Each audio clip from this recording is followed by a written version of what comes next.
hujan lebat, kedai banjir, warehouse saya roboh, batu-batu dinding semua masuk ke jiran sebelah. Along datang gegar kedai, menggunakan nama Ikuan juga. Kita dikecam dan dituduh setiap jabatan-jabatan tu datang ke sini dan audit saya. Saya Muhammad Ikuan bin Zaini. Saya adalah founders of Ikuan Coffee.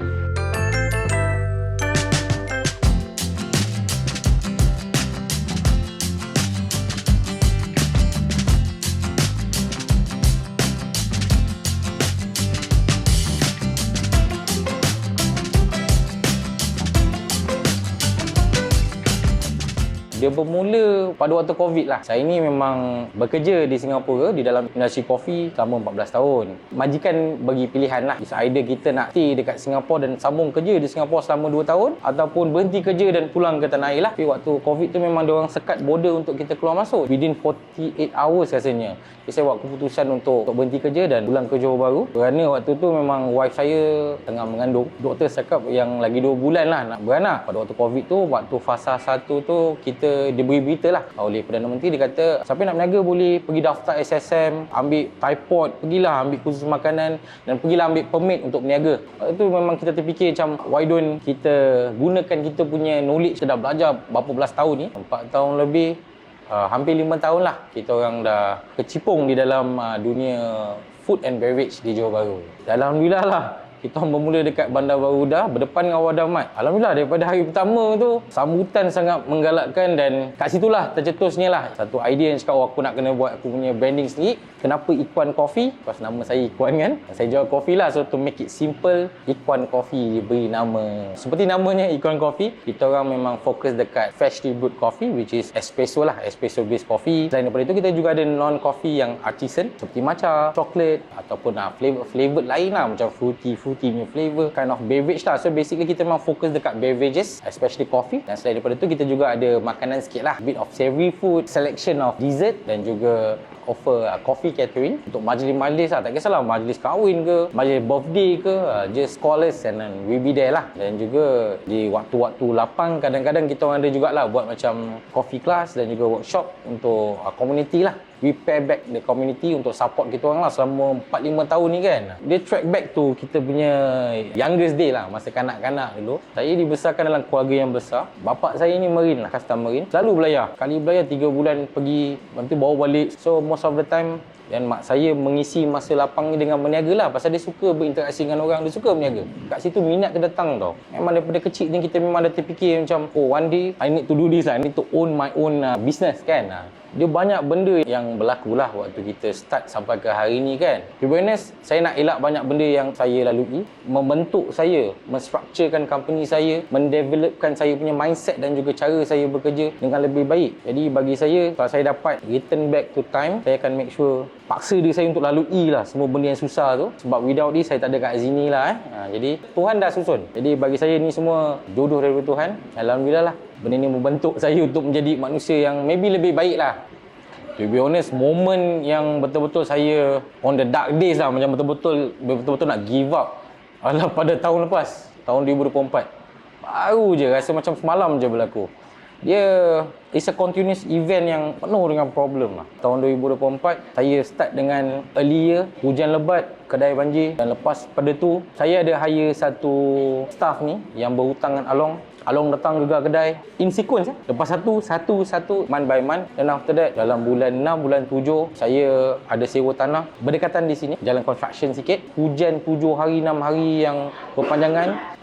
Warehouse saya roboh tu, batu-batu dinding semua masuk ke jiran sebelah. Kita betulkan atap jiran, betulkan korni jiran, belikan perabot baru untuk jiran. Waktu tu memang kita dalam keadaan yang stres lah. Memang stres gila lah. Kita sabar dan cuba pelan-pelan untuk lalui that problem lah.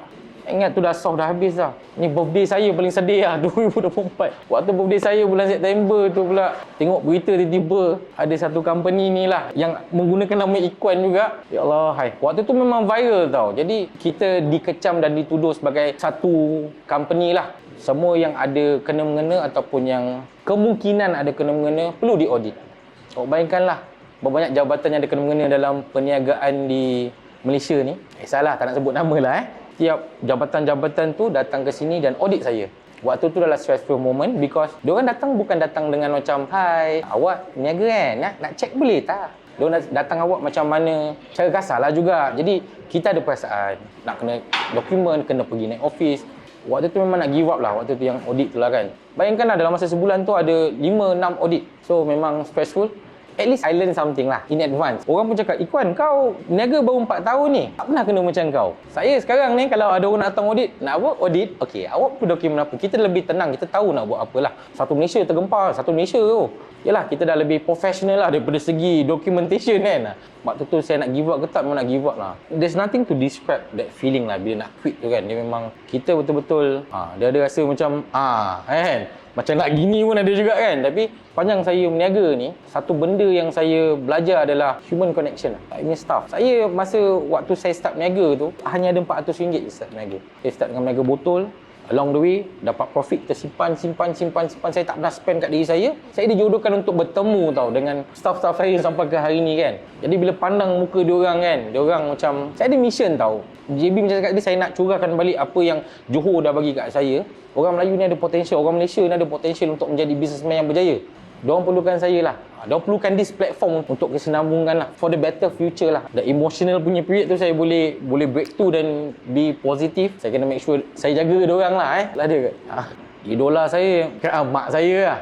Keluarga saya besar. Dia kata besar ni, adik-beradik saya 8 orang. Saya anak nombor 4. Kita ada 4 lelaki, 4 perempuan. Mak saya steady je. Boleh hantar semua adik-beradik ni pergi sekolah. Boleh berniaga. Siang berniaga nasi lemak. Petang berniaga goreng pisang. Tu yang memang inspired lah by dia kan. So bila saya start berniaga ni, setiap kali saya rasa penat ataupun saya rasa macam give up, saya selalu nampak dia lah. Dia berniaga, cari duit. Dia masih senyum. Kenapa aku nak kena stres? Kenapa aku nak kena gini? So, terima kasih mak. Pelajaran yang paling mahal saya belajar adalah kena banyak bersabar lah. Tak boleh implementkan emosi langsung pun dalam kita punya perniagaan. Jadi saya rasa think positif. Kita manusia, try to get back in track lah. Jiwa nak kena kuat lah. Tak ada benda dalam dunia, dalam career apa sekalipun awak buat, tekanan ni akan ada dekat mana-mana pun awak hidup lah. Saya memang minat muzik. Bagi saya muzik tu memang banyak bantu saya dalam hidup lah. Muzik ada banyak genre. So kita ada lagu marah, kita time marah kan. Lagu time kita sedih. Saya express saya punya feeling dengan nyanyi, dengan dengar lagu. Jadi benda tu sedikit banyak bantulah. Try to find something untuk distract that, then bangkit semula lah. The reality is, bila awak dalam mana-mana industri, orang sekeliling korang akan nampak macam korang senang lah. Orang tak nampak kita susah macam mana. Tapi yang betul-betul yang susah sebagai business owner ni adalah betul-betul kena jaga staff lah. Staff ni, diorang pun manusia. Diorang bukan robot. Korang ada staff yang ramai ke, sikit ke, try to be understanding lah dengan diorang punya problem. Lagi maju bisnes orang, make sure maju tu di-sharekan jugalah kepada staff-staff. Kalau nak expand bisnes, dia ada 2 tempat lah yang saya memang dream lah. Nombor 1, paling dekat sebelah, Singapore. Dia adalah World Trade Business punya tempat lah kan. All the biggest punya businessmen bertemu kat situ tau. So the potential of business growth is over there. And of course lah, kalau kat Malaysia, dekat Kuala Lumpur. After KL, barulah kita pergi ke different state. InsyaAllah ke Sabah, Sarawak pun kita boleh pergilah. Satu-satu staff-staff saya make sure dia punya customer service power, dan barulah kita expand. Jangan terlampau spend masa awak dengan planning lah. Awak ada 1001 idea, tak pernah nak start. Maybe kalau awak start lagi awal, benda ni akan lagi mudah. Lebih berjaya lah sebenarnya kan. Tapi bukan nak cakap tak bersyukur ke apa yang kita kat mana.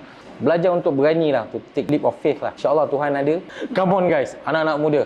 Anak-anak Malaysia, korang ada peluang. Sebab Malaysia, a lot of opportunity out there. Contoh dekat PUJB pun ada buka kelas-kelas untuk usahawan yang percuma saja. Kalau korang dah start berniaga, ingat pesan abang ni lah. Buka berniaga, semua buka berniaga. Waktu tu semua tengah huha, semua tengah happy. Akan ada problem yang akan berlaku yang waktu tu korang give up. Please don't give up lah. Fokus dekat korang punya customer yang sedia ada. Kita berniaga untuk kita dan untuk negara kita sendiri. Hiduplah Malaysia. Hiduplah anak muda.